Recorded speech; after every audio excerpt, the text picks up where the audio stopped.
Remember that howsoever you are played, or by whom, your soul is in your keeping alone. Even though those who presume to play you be kings or men of power, when you stand before God, you cannot say, "But I was told by others to do thus." We are all moved, like pieces on a chessboard, by forces larger than ourselves, and so it can be tempting to say, well, what choice did I have, as we are crushed by the immense weight of everything that came before, of all of that which is outside of our control. And what I want to play you today is this incredible piece of dialogue from Ridley Scott's Kingdom of Heaven, where the young crusader Balian is being taught about essentially moral responsibility by the philosopher leper king, King Baldwin IV. Let me give you just a bit of context, both historically and within the movie. Then we are going to watch the scene, and we're going to go line by line through this dialogue and pull it apart to get as much meaning off the bone as we can. The movie is set in the late 12th century, shortly before the recapturing of Jerusalem by Saladin. It takes place in the Crusader Kingdom of Jerusalem, and we follow our main protagonist, Balian, played by Orlando Bloom, who is a grieving blacksmith from France that discovers that he is the illegitimate son of a Crusader noble, and so he travels to Jerusalem to discover himself and seek some kind of forgiveness or meaning in his life. Now, quick note, the film is taking some liberties and giving him an entire backstory that makes him easier to root for and shows a real arc in his character than what would have been the case in real life. There really was a Balian of Ibelin, and he really did become central in the defenses and negotiated surrender of Jerusalem in 1187. But the quote, I called it a dialogue earlier, but it's really a monologue here.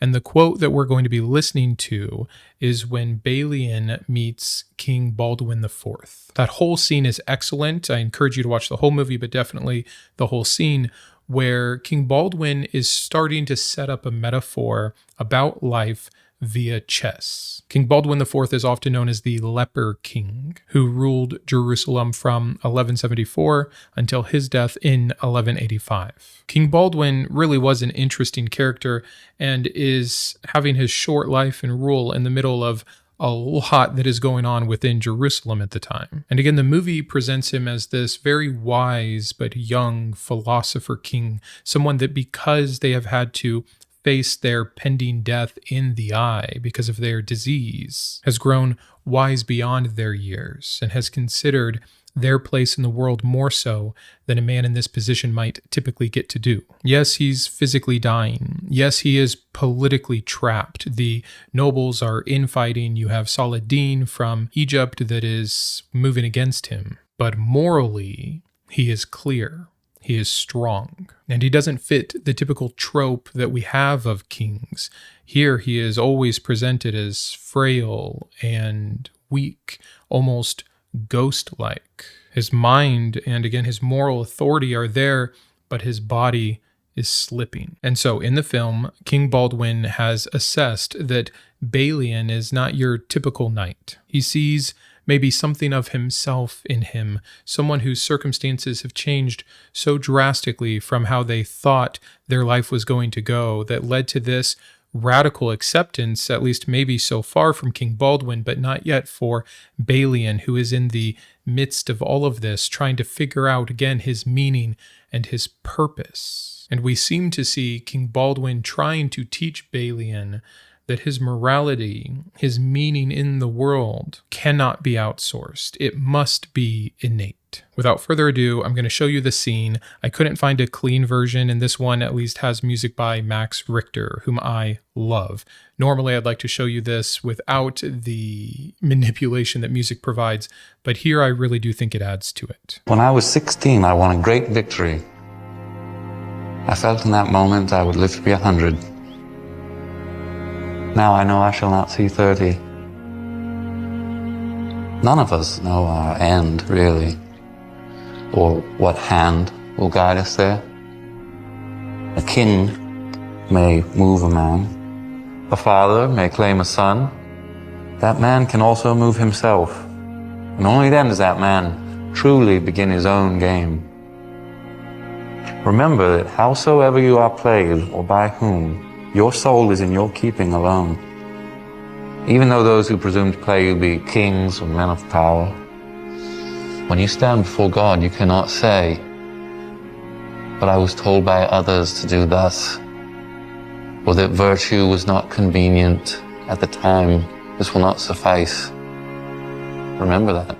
Is that not so absolutely beautiful? I love everything about that scene. The delivery from Norton just gives me goosebumps. I had seen the movie before and it had always stuck out to me, but I saw someone do it up in a short, and I swear I watched it 20 times in a row, just letting the meaning wash over me. The quote is about that moral agency in a world of all of these outside pressures. What it means to take back your own autonomy, to be responsible for yourself despite any circumstance. And yet it does not deny that people are shaped by these outside influences. It names those forces directly: kings, fathers, power, convenience, social pressure, religious authority. It just refuses to let those forces become entirely an excuse. That's the balance that I think makes it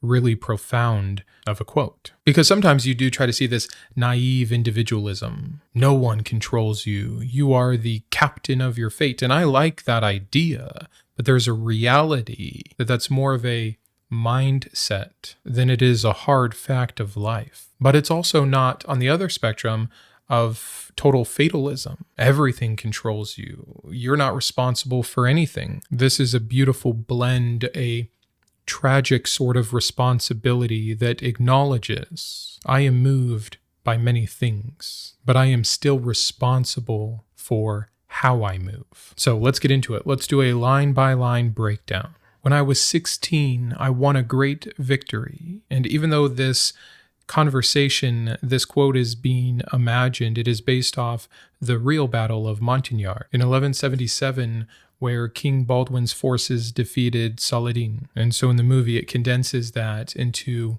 just a memory, an important memory, where a young king tastes glory for the first time. Imagine what this would do for a king that comes in at such an early age and feels all of that pressure of having to prove himself. You would feel mythic. You would feel invincible. You would feel like the future belongs to you. This is the juxtaposition of a man now who knows he's close to death to have to reflect so soon on the more innocent aspects of his life because of the knowledge of his death. It's like we spoke about in our episode on death being beautiful, that to face death, truly to learn to die instead of avoiding it or believing that you can escape it, actually provides how to live. We see that in Baldwin's reflection. And there's warnings here too, of course, about how success can trick a man just like failure can, that it can lie to us about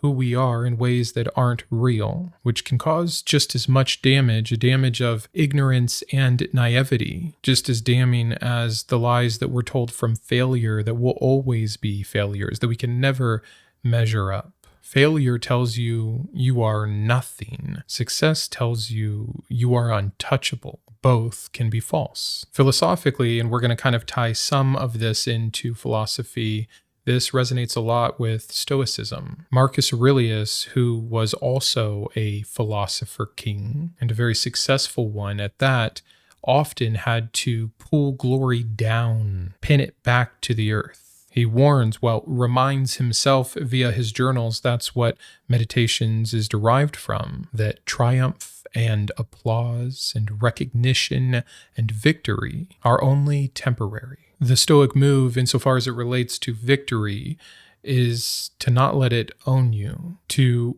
refuse to build your identity on it, because then when the victory, when the triumph is over or gone or defeat comes in, it doesn't take away who you are. Baldwin's early victory was real, but it was temporary, and his life will not and did not end up aligning on the same scale of what that sense of triumph first promised. This is one of the great mistakes of youth, letting everything mean and matter so much. Everything is a defining moment for the rest of your life. And in some respects, that's true because it's a lot of first times. But typically, these things only reveal a moment, only a fraction of who we are or what our life will look like. So it's important to remember that.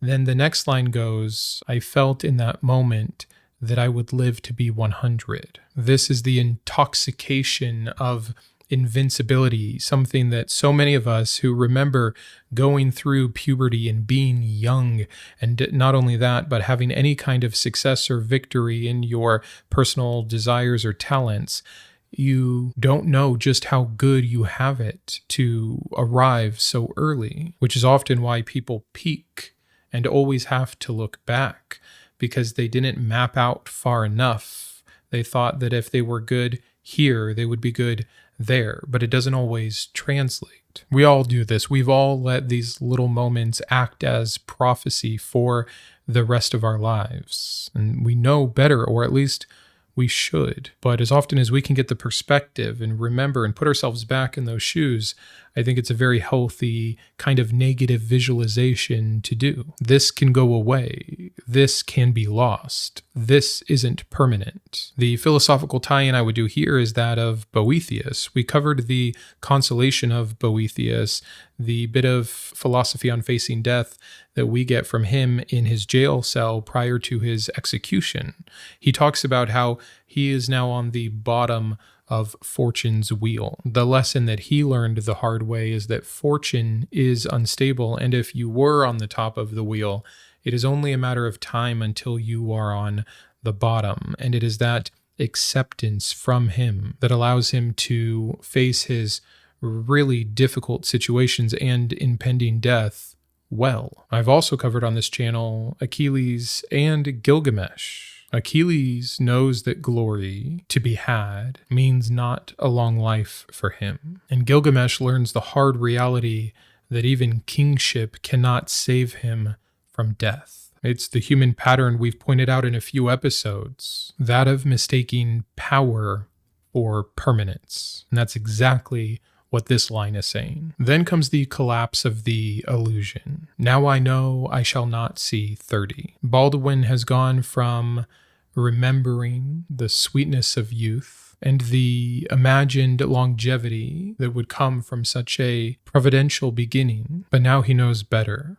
Now his body has become his teacher, the great reminder that time steals and eventually kills. But I just love the way these first few lines have moved us through to this point of acceptance. But now I know I shall not see 30. I didn't hear any self-pity in that. He's not griping that life is unfair and therefore nothing matters. He's acknowledging the reality, and his reality specifically, that life is short, so what matters is what we do while we are here, where our thoughts arrive, the wisdom and meaning that can be taken out of life to be useful for living well. So I covered this concept in my death video from Montaigne, but this is also very reminiscent of Heidegger, this nearness to death, making life more authentic. And also how death individualizes us, because no one can die for you.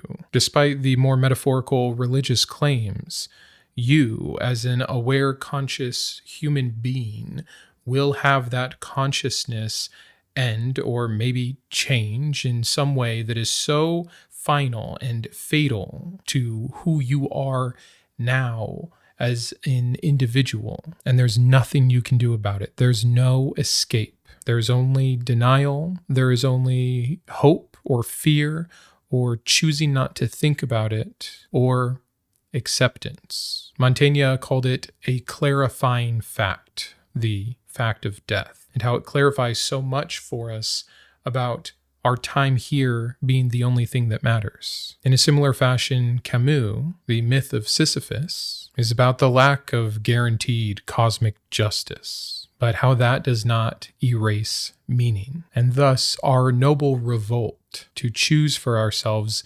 meaning and purpose. Mortality does not have to shrink life. Let it be that clarifying fact. You may not know as well as King Baldwin did that you will not pass 30, that death is that imminent, but it doesn't matter. You can know death is imminent, period, full stop. But the next line is going to widen this for us away from just Baldwin's perspective. He says, none of us know our end, really, or the hand that will guide us there. It's the great common denominator. It is the great human connection. No one knows the full path. Will your end come through illness, through accident, through treachery, through age or war, or politics or grief, or simply time? What hand will guide us there is especially rich and beautiful in the constructing of the idea for us of these outside forces, acting upon us like pieces on a chessboard. Again, the metaphor that is being visually used throughout this scene. We don't choose family or country or culture, disease, class, history, religion, economics, war, our biology, randomness, and chance. And so the hand that guides us there, again, is a necessary insertion into this realization that allows us to avoid the shallow self-help concepts of pretending we are some pure, self-created beings. No, we're playthings in the grand scheme of things, guided or pushed or retracted at the will of something bigger than ourselves. And again, going back to Montaigne, we do not know as much as we think we do. We are not fully rational conceptualizations of an individual. We're messy, we're multitudes, we're hypocritical, but we can still be whole and passionate, even in our pieces and partialities. Yes, we are always being shaped by circumstances outside of our control, but that does not mean we are absolved of all responsibility. So now we're going to get into some of the examples, and they tie into what's going on in the movie better.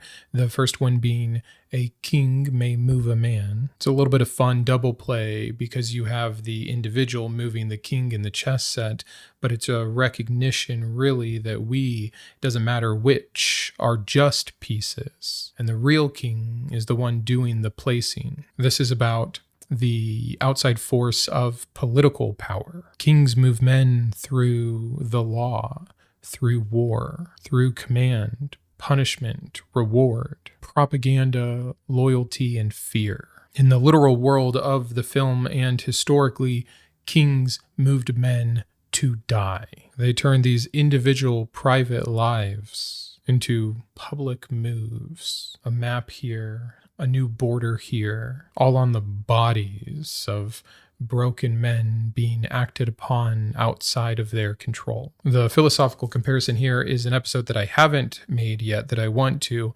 on Hannah Arendt, especially her work on obedience and kind of around the concept of evil or moral responsibility. She writes on the Eichmann trial about how evil does not look like a monster choosing darkness. Sometimes it just looks like someone doing their job, someone just taking orders. We could then compare that with Stanley Milgram's obedience experiments that showed how ordinary people can be pressured into doing things they probably thought they weren't capable of doing just because of that authoritative power. So all of that is being recognized, not excused, in the beginning of Baldwin's comparisons here. The next one is that a father may claim a son. This is inherited identity. If a king represents political power, then a father represents blood, family, country, culture, origin, expectation, and lineage. A father can claim a son by name, by wound, by legacy, by reputation, by debt, by role, by religion, by familial expectation. This line is especially powerful for Balian. The first line was the king reflecting on himself. A king may move a man. He is that king moving those men. He sees the cost of that he places upon them. But he also sees that he was the son of a king, moved by a king, like he now does for others. But being a son before you're the king also provides for the world of these excuses that Baldwin is trying to get us to avoid. And it's his way of helping the metaphor and the lesson reach Balian, who he understands his position that he just inherited this identity from his father. It uprooted and changed his entire life. We don't see it in this particular part of the quote, but the scene opens with Baldwin asking Balian, did you ever think that you knew it all, just to have it end, something to that regard? And Balian says, yes, I thought I would die 100 yards from where I was born, and now I am here with a king in Jerusalem. It's not the excitement of where adventure can take you. It's the chains, actually, that were always going to put you in the same cell that you are now. He was always his father's son. And when that identity was revealed, it would put the claim on him. It would act as an external, out-of-control pressure point in his life. This has always been a question in philosophy. How much are we as individuals, and how much of who we are is just what has been inherited? Nietzsche's a great person to bring up here. He was obsessed with inherited values. He wanted to challenge that, and not inherited as in what's in your genes, but the values that we say are ours, that we receive from our upbringing, from the religions that have been placed before us. Are those values really good? Is that really what it is to be good? And how do we know? Have we simply just inherited them from priests and parents and cultures? Nietzsche was alluding to becoming who you really are by overcoming, which starts with awareness, your inherited moral cage. In contrast, we can talk about Kierkegaard, and I think it fits in well for one of the ending points that kind of starts to bring religion in at the end of Baldwin's speech here. But Kierkegaard would contrast Nietzsche here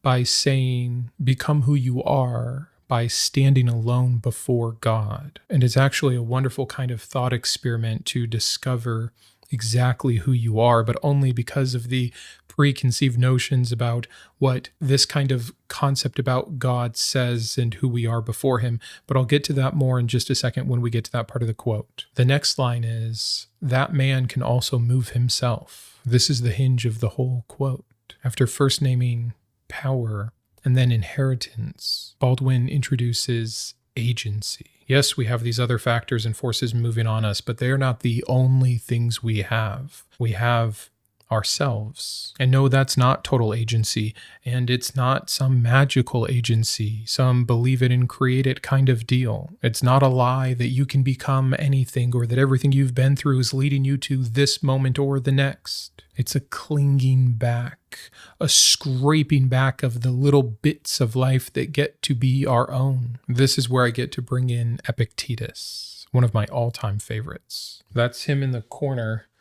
losing his religion, bad joke. But Epictetus was enslaved earlier in life, and yet he still has this philosophy of agency, which I think means more coming from that kind of a background. His central distinction is what is up to us and what is not up to us. What can we control and what is outside of our control. For more on this, if you did not watch my What It Is to Be a Giraffe in a Lightning Storm video, go ahead and check that one out. But the distinction remains important and clear. Freedom is not getting to choose all of your circumstances. It's the ability to choose what kind of person you're going to be or how you're going to think about your circumstances, what you will allow or not allow those circumstances to do to you. Agency is going to be limited, but whatever agency remains, that is still important. Those little parts become sacred. And the next line brings it together, and only then does that man truly begin his own game. You first must become aware of your agency, of the fact that you, in addition to these other things,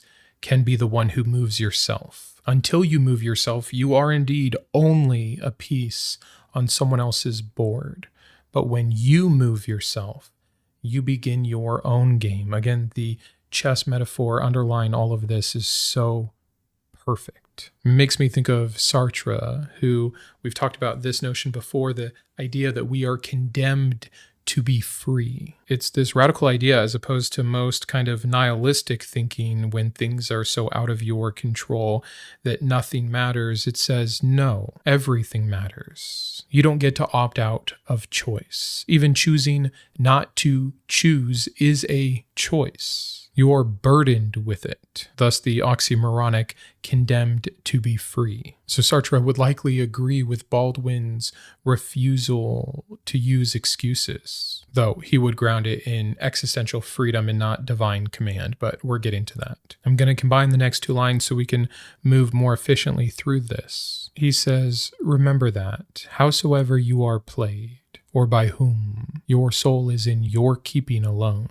I love this. And you don't need to believe in the soul or a certain religious aspect of a soul to appreciate what this is saying. Here we can just make your soul be the essence that is you, your autonomy, your agency, your individualism, the fact that there is only you who will ever know what it is to really be inside your head, that it is only you who can be the one who goes through the process of death for yourself. Howsoever you are played admits to the manipulation that will come in your life as being someone played by another in some regard, or by whom, acknowledging that there are many who are playing you, not just king and father, but everyone in your world has the potential to inflict circumstance upon you outside of your control. But there is one thing that is not to be surrendered even within this acceptance of reality, and that is you, yourself, your soul. Don't even start with questioning, were you influenced? No, you absolutely were. The only question is how often and to what extent. Denying that is the quickest way to ensure that you lose your soul. Accepting that, understanding that, being aware of that is how you keep it. But it doesn't just say to remember that. It is a point that your soul is in your keeping alone. These are words of action. Your keeping. You have to do something. You can't just be passive and aware. You have to take that awareness and enact it in keeping your soul. And that it is only you that can do this. So if you don't do this for yourself, no one else will. We can see this from Socrates in Plato's Apology. Socrates argues that one must care more for the state of their soul than for wealth, reputation, and he says even survival. Socrates would rather die than betray the examined life. So Baldwin sounds similar. Your soul is the possession that matters the most. The essence of you, who you really are, is what matters the most. And therefore, the one you must not hand over casually, the one you must not lose track of or interest in. And then, to avoid being redundant, I'm going to put all of our last lines together and cover the finality of this piece. Even though those who presume to play you be kings or men of power, when you stand before God, you cannot say, but I was told by others to do thus, or that virtue was not convenient at the time. This will not suffice. Remember that. I love the irony of this being stated by a king. He's limiting himself in a greater view of what he believes in, the judgment of God, the eternity of one's soul. That even someone like himself, at the top of power, a king, is not an excuse for when you have to come face to face with if you protected your soul or not, which is the metaphor off the metaphor that we're going to be looking at this through. Yes, if you're a believer in general and you have some kind of a judgment moment concept in your religion, you can use this same kind of thought experiment. Well, when you stand before God, it's kind of like when we say, well, on your deathbed, right? It puts everything in perspective. But in general, despite your religion or lack thereof, we can all imagine a situation where it is the final point, when all is laid bare, when the excuses won't be enough to matter, when the consequences will catch up with you for how you chose to live, what you thought about yourself, and what you did with your agency. This is what I meant about going back to Kierkegaard, who asks us to picture that final moment before God, that in that moment we are as real as we can be, the unmasking of everything. Can we give ourselves this gift ahead of time, or instead of something that may never come, can we arrive there earlier to really witness exactly who we are laid bare? It simply will not suffice to make excuses, to be small-minded, to be unaware, to not take full and utter responsibility. Baldwin does not say, "You will be damned." He doesn't moralize the entire time. He simply removes the excuses. And that's why it's so applicable no matter your belief system. Don't we all in some way believe that we are responsible to something higher than ourselves or ourselves for who we are, for what we've done with this life? I actually personally think the greatest person you can be responsible to is yourself, because you are the only one that has to live with you. You are the only one who will bear the full weight of consequence for your actions. Your actions will definitely lead to consequences for others. That is, the forces played upon them outside of their control. But no one will be more affected by you than you, which makes you ultimately responsible then in your own life. And again, under the ironic understanding that you're not actually